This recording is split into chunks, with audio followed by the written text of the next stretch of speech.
Hey, what's going on, guys? I just want to show you this Evil Roy target. This is a steel target that I've been using for years now. Absolutely awesome for plinking. Great little target to set up. I happen to really like it just because it gives you that very fast, like audible response as to whether you hit your target or not. You're shooting paper, you know, it's good for a little bit more accurate shooting, or, you know, target shooting like that. But for, you know, quote unquote self-defense type training, I mean, I just like that immediate feedback. You know, you take your shot, it's either dink, you know, on the steel or nothing. But I just wanted to show you this real quick. I'm kind of cleaning up a little bit. As soon as the rounds hit the plate here, they're deflected down into the ground. In fact, you can kind of see a line of holes. Okay, if I come to the side here, you can see the angle of this plate.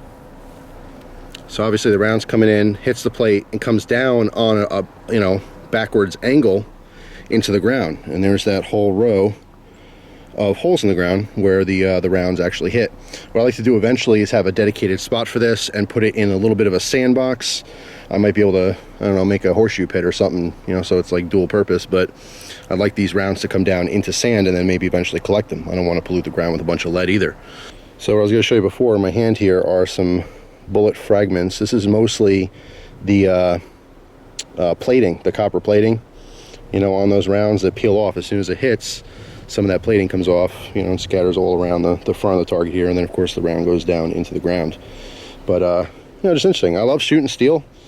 You know, I'd like to get more of these targets. I'd like to experiment with some other steel targets.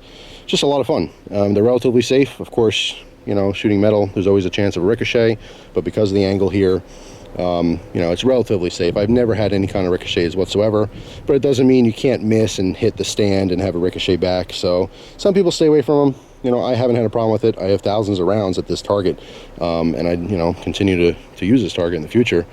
You know, I just have to be a pretty safe distance. I wouldn't get any closer than about 5 yards or so. That's about as much as I push it as far as, you know, shooting right up on it.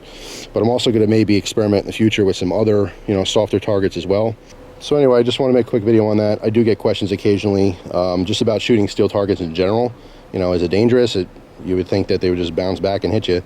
They don't. You know, it's very safe. There's millions upon millions of rounds that are shot at steel targets every year, and very, very, very few incidences where there's some kind of a ricochet. But, you know, follow all your gun safety rules, including knowing what's behind your target. So here's answering question number 2 that I get all the time. People asking me when I do my shooting videos, what's behind your target? You know, how do you know there's not someone back there? Well, first of all, it's private property. There's a little patch of woods. It's about 20 feet or so.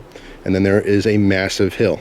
Okay, so I would have to probably be aiming up at a 45-degree angle to have it past that hill. And if you're wondering what's past that hill, it's a whole field and it's a bunch of woods. Okay, so it is a very safe direction to be shooting. So I just wanted to address that question as well, because I do get that a lot. So yeah, that's it. Evil Roy target is awesome. It does have an interchangeable head here, and I do have another piece that's basically a bar with you know, two cross members that I can use for, you know, wooden posts, and I can put up you know, soft targets as well. I actually might do that in the future because I haven't used that in a really long time. But yeah, it's still kicking. I mean, this is an awesome target. I love it. So I do highly recommend them. They're Evil Roy targets from Action Target. All right, so that's it, guys. Thanks for watching. If you're gonna be shooting, shoot safe, have fun, and that's it. I hope you guys have a great day. I'll see you soon. Take care.